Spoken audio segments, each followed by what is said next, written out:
Welcome to trader things. December 4 இன்னைக்கு stock market நியூஸை கொஞ்சம் குயிக்காக பார்த்துடலாம். நான் செபியில பதிவு செய்யப்பட்ட அட்வைசர் அல்ல. இந்த வீடியோ தகவல் வழங்கும் நோக்கத்திற்காக மட்டுமே. எந்த வகையில் முதலீடு செய்யுங்கள் என்று சொல்வதற்கான வீடியோ இது அல்ல. இங்கு சொல்லப்படும் தகவல்கள் அனைத்தும் என் சொந்த பார்வைக்குட்பட்டவை. யாரும் ட்ரேடிங் செய்யும் முன் சான்றளிக்கப்பட்ட நிதி ஆலோசகர்களிடம் கலந்து ஆலோசிப்பது நல்லது. வாங்க நம்ம இன்னைக்கு இண்டெக்ஸ் பார்க்கலாம். 50 பார்த்தோம்னா இன்னைக்கு நெகட்டிவ்ல க்ளோஸ் ஆயிருக்குது. 46 பாயிண்ட்ல வந்து க்ளோஸ் ஆயிருக்குது. சென்செக்ஸ் பார்த்தீங்கன்னா இன்னைக்கு நெகட்டிவ்ல க்ளோஸ் ஆயிருக்குது. 31 பாயிண்ட்ல க்ளோஸ் ஆயிருக்குது. பேங்க் பார்த்தோம்னா பாசிட்டிவ் 74 பாயிண்ட்ல க்ளோஸ் ஆயிருக்குது. ஐபிஓ லிஸ்ட் பார்த்தோம்னா நேற்று வந்து டிசம்பர் 3ஆம் தேதி 3 கம்பெனி ஐபிஓ லிஸ்ட் ஆயிருக்குது. மீசோ பார்த்தோம்னா கிரே மார்க்கெட் ப்ரீமியம் பார்த்தோம்னா 46ல இப்போ வரைக்கும் இருக்குது. ஆக்யூஸ் பார்த்தோம்னாலும் 46 வரைக்கும் ப்ரீமியம் போய்கிட்டு இருக்குது. வித்யா வயர்ஸ் பார்த்தோம்னா 6 ரூபீஸ்ல போய்கிட்டு இருக்குது. வாங்க ஸ்டாக் மார்க்கெட் நியூஸ் பார்த்துடலாம். விப்ரோ பார்த்தோம்னா விப்ரோ வந்து இன்னைக்கு பாசிட்டிவ்ல ட்ரேட் ஆயிட்டு இருந்துச்சு 1%. அதாவது அவங்க என்ன சொல்லியிருக்காங்கன்னா ஹார்மன் சொல்லக்கூடிய ஒரு கம்பெனி இருக்குது. அது வந்து டிஜிட்டல் டிரான்ஸ்ஃபர்மேஷன்ஸ் உடைய சொல்யூஷன்ஸ் டிபார்ட்மெண்ட்டை முழுமையா வாங்கிட்டாங்கன்னு சொல்லியிருக்காங்க. அது மட்டும் இல்லாம நெதர்லாந்து நாட்டுல இருக்கக்கூடிய ஒடிடோ என்ற பெரிய டெலிகம்யூனிகேஷன்ஸ் கம்பெனில மல்டி இயரோடைய அக்ரிமெண்ட்ல சைன் பண்ணியிருக்காங்க. க்ரோ பார்த்தோம்னா நெக்ஸ்ட் வந்து க்ரோ வந்து இன்னைக்கு -1ல வந்து ட்ரேட் ஆயிட்டு இருக்குது. ஆக்சுவலா வந்து இன்னைக்கு இந்த மந்தோட லாக்இன் பீரியடோடைய டிசம்பர் மந்தோட லாக்இன் பீரியடோடைய பங்குகள் எல்லாமே முடிவடைகிறது. அதுவும் இல்லாம க்ரோ பார்த்தோம்னா குளோபல் 2025ல குளோபலா இருக்கக்கூடிய டவுன்லோட் செய்யப்பட்ட மொபைல் முதலீட்டு ஆப்புகள்ல ஃபர்ஸ்டா இருக்குது. மொத்தத்துல வந்து இதனுடைய நீண்ட கால பிசினஸ் வந்து நல்லா இருக்குன்னு சொல்லியிருக்காங்க. வோடஃபோன் ஐடியா பார்த்துருப்பீங்க. இன்னைக்கு வந்து பாசிட்டிவ்ல ட்ரேட் ஆயிட்டு இருந்துச்சு. பாசிட்டிவ் 4%ல ட்ரேட் ஆயிட்டு இருக்குது. என்ன ரீசன்ஸ் பார்த்தோம்னா அந்த கம்பெனில இருந்து ஏஜிஆர்னு சொல்ற அட்ஜஸ்டட் கிராஸ் ரெவென்யூன்னு சொல்ல பாக்கி நிலை பற்றி தெளிவுபடுத்தியிருக்காங்க. ஸோ அதனால இன்வெஸ்டர்ஸ்க்கு எல்லாமே பாசிட்டிவ் சென்டிமெண்ட்ல இருக்கிறாங்க. பையரும் அண்டு ட்ரேடிங் வால்யூம் கொஞ்சம் ஹையா இருக்குது. அனலிஸ்டரோடைய வியூ பார்த்தோம்னா 10.70ல இருந்து 12 வரைக்கும் செல்றதுக்கு வாய்ப்பு இருக்குன்னு சொல்லியிருக்காங்க.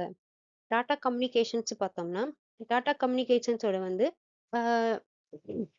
அதனுடைய நிறுவனம் பார்த்தோம்னா அடிப்படையில் ஏஐ அண்ட் சாஸ் நிறுவனம் சொல்லக்கூடியது. இது வந்து கமோஷன்ஸ் இன்ச்சு என்றக்குள்ளேயே 51% வந்து பங்கை வாங்கியிருக்காங்க. எவ்வளோனா 227 கோடிக்கு கொடுத்து வாங்கியிருக்காங்க.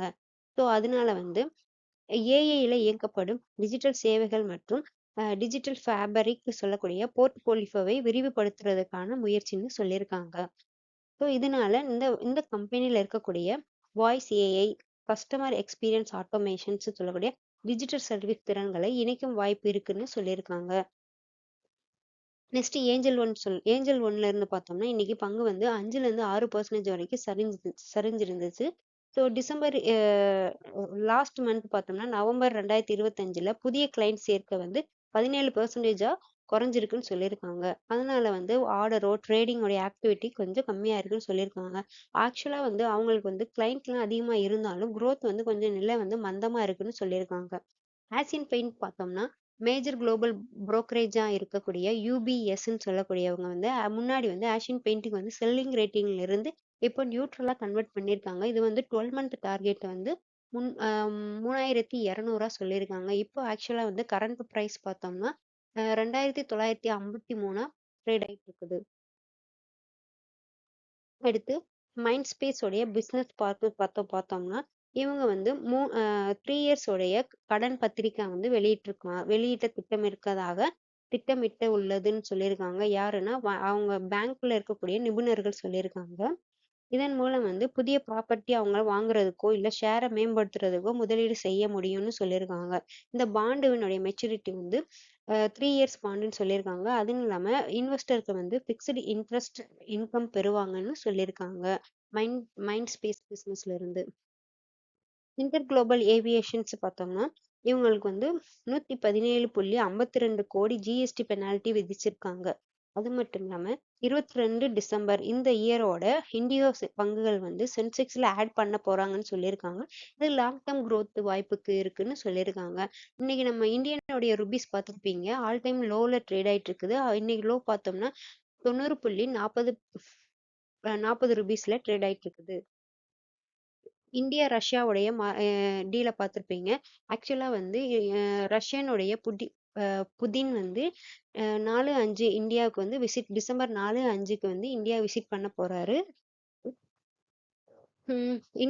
இந்தியா ரஷ்யாஸோடைய டீல் வந்து ஒரு டீல் அக்ரிமெண்ட்ல சைன் பண்ண போறாங்க. அது என்ன அக்ரிமெண்ட் பார்த்தோம்னா நியூ மிலிட்ரி அக்ரிமெண்ட்னு சொல்லியிருக்காங்க. அதுவும் இல்லாம இந்தியா ரஷ்யனுடைய வர்த்தகத்தை வளர்க்க புதிய எனர்ஜி, ஆயில் சப்ளை, பண பரிவர்த்தனை முறைகள் பேசப்படுவதாக சொல்லியிருக்காங்க.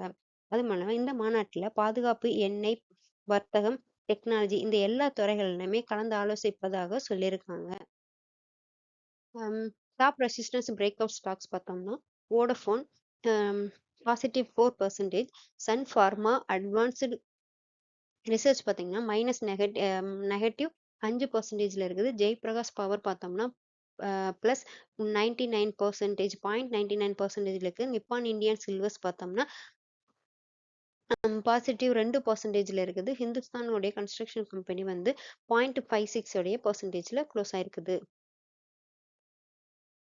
ஆர்எஸ்ஐ ஓவர் சோல்டோடைய புல்லிஷ் மூமெண்ட்டை பார்த்தோம்னா பஜாஜ் ஹவுசிங் ஃபினான்சியர்ஸ் பார்த்தோம்னா -0.5ல வந்து -0.05 உடைய பர்சன்டேஜிலும், ஆன்மொபைல் குளோபல் பார்த்தோம்னா +12%, எஸ்இபிசிஸ் பார்த்தோம்னா 1% பாசிட்டிவ்லையும், பவர் ஃபினான்சியல் கார்பரேஷன்ஸ் பார்த்தோம்னா -2%, ஐநாக்ஸ் வின் பார்த்தோம்னா -2%லையும் க்ளோஸ் ஆயிருக்குது.